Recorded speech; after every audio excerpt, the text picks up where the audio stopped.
you've got a YouTube channel. It's called Wealthy Expat. I've tagged it in the title of this YouTube video. So if you guys want to go find it, if you're listening to the podcast, just go to YouTube and search for Wealthy Expat. You'll find it.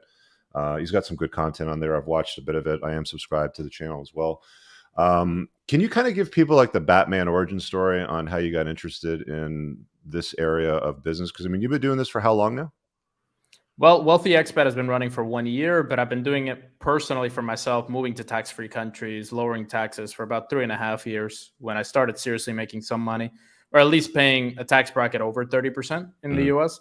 That's when I started looking at all of this. So you're originally from the US. Can you talk a little bit about why you wanted to leave the US and how you got into this business?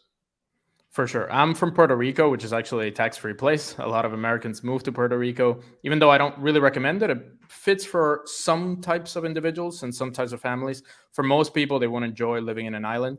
And I always learned about taxes because my dad was an accountant in Puerto Rico. So he helped a lot of Americans lower their taxes down to 0% by moving to Puerto Rico and doing their tax returns. So I was always like in accounting offices, and I was always talking to accountants and lawyers about tax. So then I started learning about citizenship acquisition. Essentially, you could buy another passport for $100,000, $150,000. I remember when I was 17, I was looking at passports that I could buy, and I wanted to make enough money so that I could buy another passport. I wanted to be dual citizen, US and anything else. Then I moved to the US. I got a pretty good job, and I started paying about 35% in taxes. And then I started my business back then, which was doing just marketing and e-commerce, selling stuff on Shopify, as well as helping e-commerce brands grow by consulting them and helping them. And that's when I started paying serious money in taxes, so 45% tax. And then I paid my first $150,000 to the IRS. And that's the moment when I thought, okay, with this money, I could have done something serious, maybe put a deposit on a house, maybe bought a very nice car, Mercedes S-Class or something. So I knew I had to do something. I started researching all over the world. And I found United Arab Emirates, Dubai, which a lot of people might have heard. They think it's this Muslim hermit kingdom, which it's really not. It's a very open, liberal place. There are some restrictions, some laws, but you can pretty much pay 0% tax.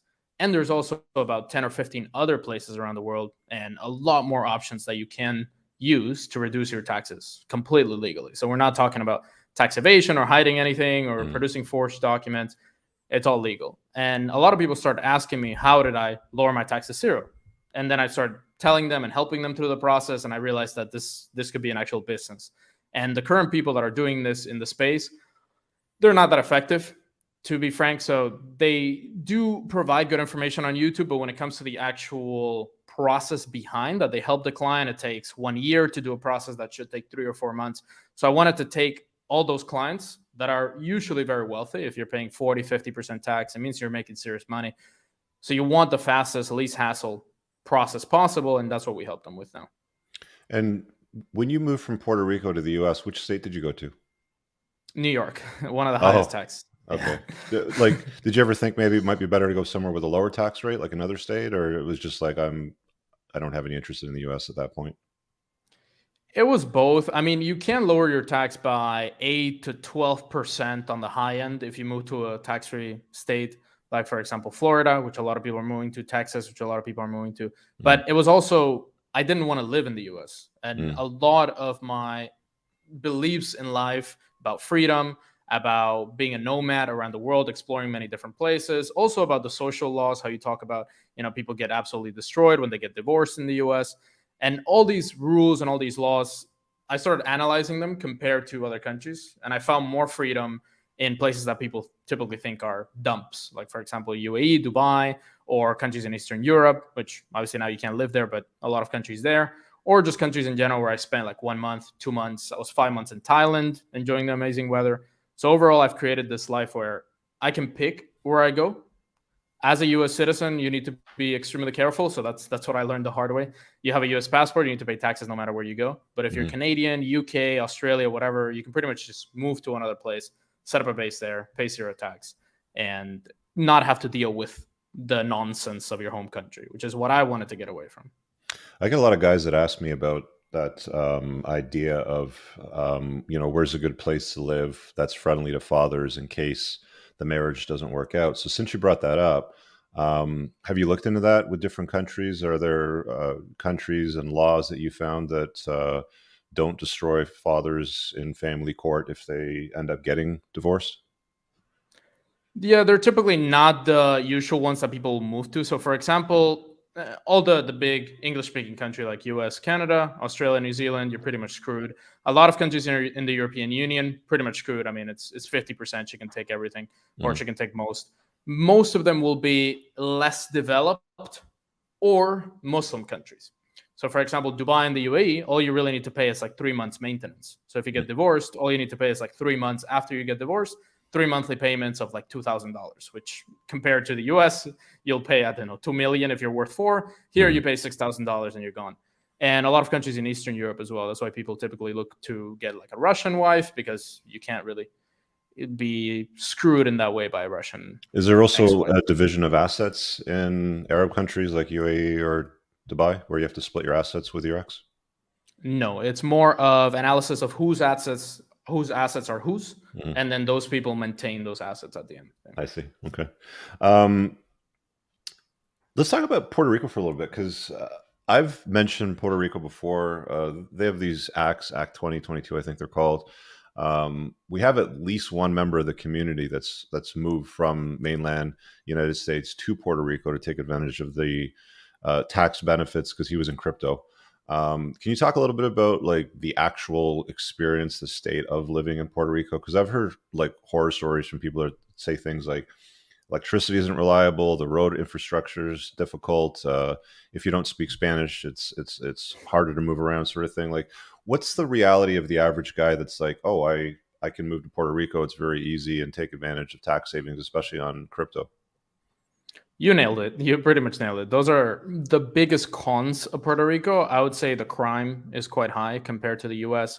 Depends where you're coming from. So, for example, New York right now, the crime has absolutely exploded, like 200% increase over the last couple of months, and because of this whole situation happening. So, now compared to Puerto Rico isn't that bad compared to New York or compared to these other places, but definitely the crime is a problem. I was always scared when I was little about somebody breaking into my house. There's a lot of addiction and overall homelessness, which is also a huge problem.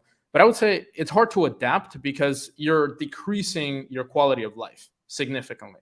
A lot of people, they move to Puerto Rico and they're super happy with it. They're super happy with the beaches. They're happy with the people that are much more, they have a better vibe and a better life. So, for example, people start dancing salsa on the streets, and they have more of a life to them than people in the US would, depending on where you're coming from. But yes, the infrastructure is less, the Wi-Fi is slower, and it does go out every couple of hours sometimes.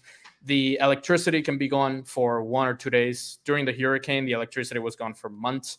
And yes, a lot of people speak Spanish. They don't actually speak English, even though it's a US territory. So I would say if you're okay with living in an island that is not as developed as the United States, that you might need to deal with some electricity, some Wi-Fi problems. You might need to deal with people that are less educated than in the United States. That's definitely something. I would say Puerto Rican people are not as educated. If you are okay with all of that, because it means that you save 50% tax while maintaining US citizenship, then go for it. Because Puerto Rico is really the only option of a US citizen to pay 0% tax legally. Let's say you save $5-10 million. The only other option is to renounce US citizenship. So if you want to keep that passport, Puerto Rico makes a ton of sense. If you don't care about keeping the passport and you're worth $10 million, you could even buy another passport like Malta. Malta's $1 million, part of the European Union, has access to the United States. So if you want to get access to the US, you can buy Malta, renounce US citizenship, and now you pay 0 tax. Plus, you can go to the US whenever you want. So it depends on the level of net worth. Yeah, I had a friend in California, and you know how California is, right? It's difficult state. If you want to pay lower taxes and you want freedoms, but yeah, he had this idea that he'd pick up and move the family to Puerto Rico, and he didn't know that much about it, so he went there with his wife and checked it out. And 2 weeks later, he came back. He's like, "Yeah, I'm not going to live there." So I found that interesting, because there's always these, like notions and ideas that the grass is greener on the other side of the fence, and then you don't always find that that's true. Do you get that sometimes with your clients where they, make a move to another country and they're like, this isn't for me, I need to go somewhere else? Yes, that's why I also advocate on giving up your tax residence wherever you are. So, for example, let's say you're in Canada and you want to move to Dubai. Canada is pretty aggressive. The CRA will try to tax you, will try to do a disposition tax, basically an exit tax when you leave the country. So they'll try to tax every single bit that they can. Once you're out of the Canadian tax system, if you do it with a proper lawyer and proper accountant, then you can structure your time however you want. So you could spend, for example, 6 months a year in Dubai, let's say, because you want to be there for zero tax. And the other 6 months, you could travel all around the world. Or you could go to, for example, a country like Malaysia that only taxes income sourced in Malaysia. It's a territorial-based tax system. So you essentially don't pay any taxes if your money comes from outside of Malaysia. So there's different options. I've had clients that, for example, have moved to Dubai, have moved to Singapore, and they're not happy. But they can also change to another country as long as they don't go back to their home country, like Canada. If they go back to Canada again, or at any point they buy a home in Canada, or they create, let's say, assets or invest in a fund in Canada, that could put them as tax resident. But yes, I've had that situation happen, but there's always solutions to it. Or you could have your setup in one country, your setup in the UAE, and then spend your time between other countries as long as you give up absolutely everything in your home country. So I've had, for example, clients from Australia that give up their tax residence, sell everything, close their bank accounts, bring their family, do absolutely everything they need to just completely get out of Australia. The only thing tying them is their passport. They live 1-2 months a year in Dubai, and the other couple of months or the other rest of the year, they live in other countries that don't tax them, and they never go back to Australia. That's also an option, as long as you. Okay. Hey guys, I really hope that you enjoyed that short clip. If you did, consider supporting the creation of content by checking out my supplement line. Pinned in the top comment below of this video in the comments, there's a link to the unpluggedalpha.com/shop. When you click through, you'll be able to land over here, and the entire lineup is broken down by category that it performs best in: estrogen metabolism, fat burning, your foundational essentials for health, immune health, performance, and testosterone support. If you check out with coupon code ALPHA10, you'll get 10% off on your first order. There's also the option to use the subscribe and save model, where regular shipments will be sent over to you on a regular basis, and that gives you a little bit of a discount, and your supplement facts are always broken down over here. Thanks for watching. I hope you guys have an awesome day. And again, check out that link. It's pinned in the top comment below in this video. Peace out.